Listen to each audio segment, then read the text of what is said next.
Hello everyone. तो जैसा कि आपको मैंने आर्टिकल नंबर 1 से लेकर 4 तक बताया और उससे रिलेटेड क्वेश्चंस भी मैंने आपको करवा दिए। तो आर्टिकल नंबर 1 से लेकर 4 तक जो है वो पार्ट 1 होता है कॉन्स्टिट्यूशन का, और उसको नाम है यूनियन एंड इट्स टेरिटरी, वो है मतलब, ठीक है। अब हम जो बात करेंगे आज बेसिकली 5th, 6th और 7th आर्टिकल के बारे में हम बात करेंगे ये वीडियो में, तो वीडियो को लास्ट तक जरूर देखेगा। और हाँ, और 5 से लेकर 11 तक का जो आर्टिकल होता है वो हम लोग कंसीडर करते हैं कॉन्स्टिट्यूशन में पार्ट 2 में, ठीक है। और इसको हम लोग बोलते हैं सिटीजनशिप, ठीक है। चलो बढ़ते आगे।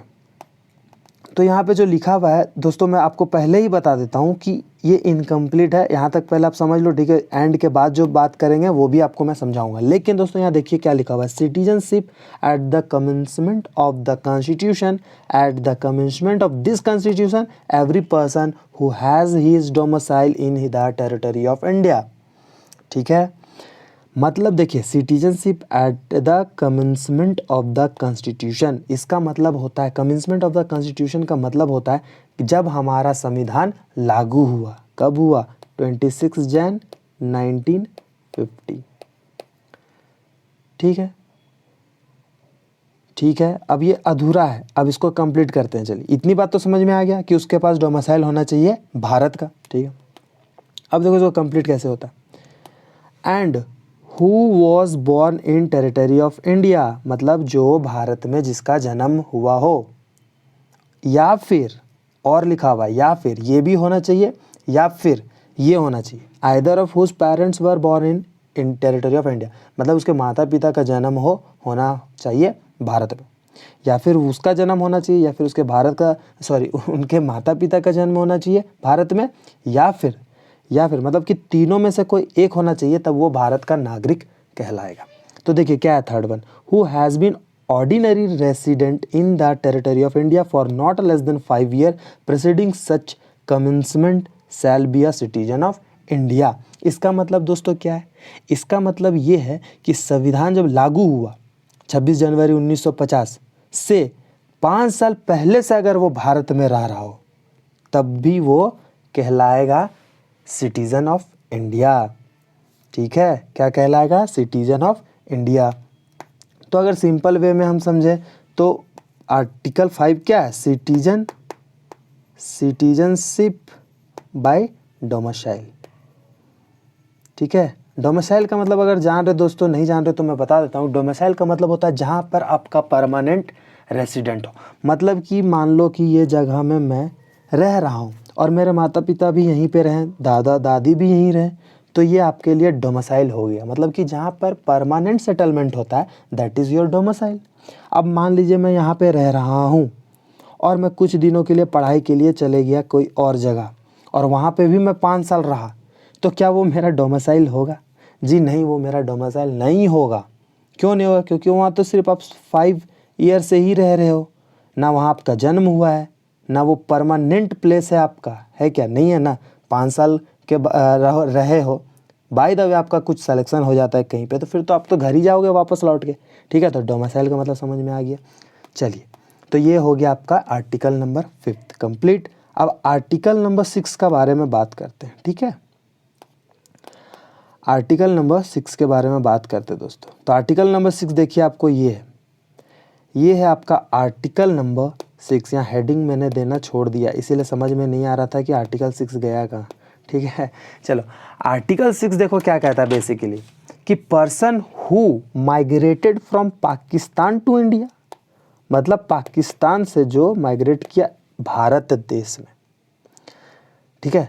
तो पहले तो अखंड भारत था, लेकिन पार्टीशन के कारण लार्ज स्केल में माइग्रेशन हुआ, ठीक है। पहले तो अखंड भारत था ना जी, तो जब पार्टीशन किया तो फिर लार्ज स्केल में माइग्रेशन हुआ, और जब लार्ज स्केल में माइग्रेशन हुआ तो ये हुआ क्या हुआ देखो, जैसे कि आपको यहाँ पे मैं बताता हूँ। जब पार्टीशन हुआ तो देखिए, बिफोर 19 जुलाई 1948, ठीक है, ये डेट था। और एक था आपका आफ्टर 19 जुलाई 1948। दोस्तों ये डेट ही क्यों, ऐसा क्यों? क्योंकि यही डेट, ये डेट इसीलिए डिसाइड हुआ क्योंकि इसी दिन दोनों देशों में परमिट सिस्टम जारी किया गया था। दोस्तों अब ये परमिट सिस्टम क्या है? परमिट सिस्टम क्या है? तो परमिट सिस्टम है दोस्तों कि इस दिन परमिशन था कि आप क्या करते हो, क्या कर सकते हो, भारत से पाकिस्तान जा सकते हो और पाकिस्तान से भारत आ सकते हो। ठीक है, तो जो इस समय आ गए उन्हें इंडियन सिटीजनशिप मिलेगा। मतलब जो इस वक्त में कब, बिफोर 19 जुलाई 1948 में जब वो आ गए तो उसको इंडियन का सिटीजनशिप मिलेगा दोस्तों। लेकिन कब मिलेगा? कुछ कंडीशंस होने चाहिए। आइए देखते हैं वो कंडीशन क्या है। वो कंडीशन क्या है? वो कंडीशन ये है कि he either of his parent any of his grandparents were born in India. इसको एक्सप्लेन करने की जरूरत नहीं है, ठीक है। He should have resided in India since date of his migration. Migration के बाद वो भारत में रह रहा हो। ठीक है, ठीक है, चलिए बढ़ते हैं आगे।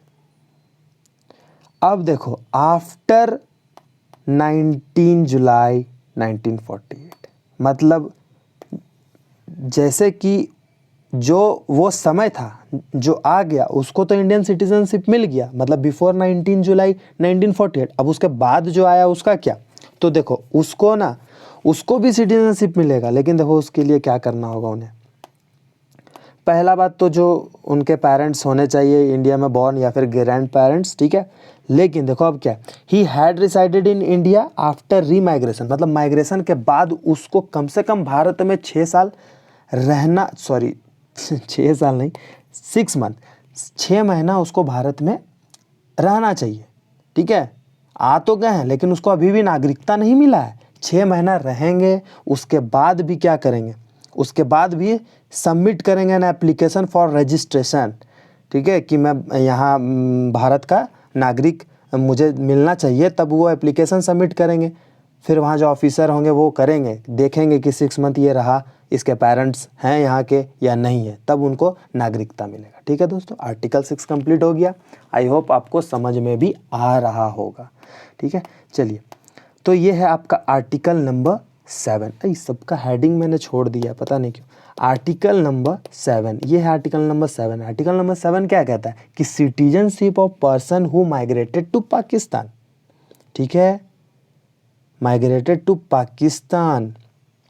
अब देखो क्या, सिटीजनशिप ऑफ अ पर्सन जो पाकिस्तान चला गया, भारत के वासी लोग। ठीक है, तो अब जो इंडियन थे, वो पाकिस्तान गए और पाकिस्तान के बाद फिर इंडिया आए आफ्टर 1 मार्च 1947। ठीक है, मतलब आज़ादी के पहले इंडिया से पाकिस्तान गए, और पाकिस्तान गए उसके बाद पाकिस्तान ने उसे मान लो ठीक से बिहेव नहीं किया, या फिर कुछ ऐसा लगा कि यहाँ सही नहीं है, तो फिर वो भारत आए। और दोस्तों जब वो भारत आए, मतलब कि उसको गलती समझ में आ गया, फिर वो इंडिया आ रहे हैं, तब उनको नागरिकता मिल जाएगा इंडिया का।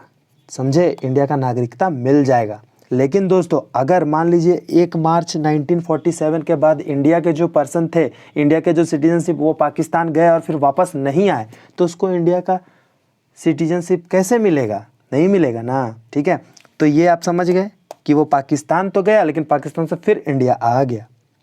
लेकिन अब देखो, इसको इंडिया का नागरिकता तो मिलेगा, लेकिन इसमें भी आपको कंडीशंस है। तो आइए वो कंडीशन देखते हैं। वो कंडीशन क्या है कि he either of his parent, मतलब कि वही कि पेरेंट्स उसके इंडियन होने चाहिए, ग्रैंड पेरेंट बॉर्न होने चाहिए इंडिया में। ठीक है, और he had return to India under permit of resettlement, मतलब कि जब परमिट हुआ था, क्योंकि देखो 1 मार्च 1947 ये कब है, ये परमिट जब लागू हुआ था, परमिट जब दोनों देशों में, उससे पहले की बात है।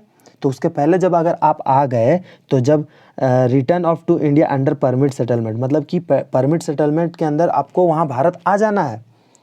क्योंकि परमिट जारी किया था ना, तो उस समय पाकिस्तान से भी तो इंडिया आ सकते थे और इंडिया से भी पाकिस्तान जा सकते थे। तो वही परमिट के तहत अगर आप आए हो तो आपको भारत का नागरिकता मिल सकता है। उसके बाद देखिए क्या, he had resided in India after immigration for, मतलब वही बात है कि अगर आप आए हो भारत तो फिर आपको 6 मंथ रहना पड़ेगा वहाँ पर।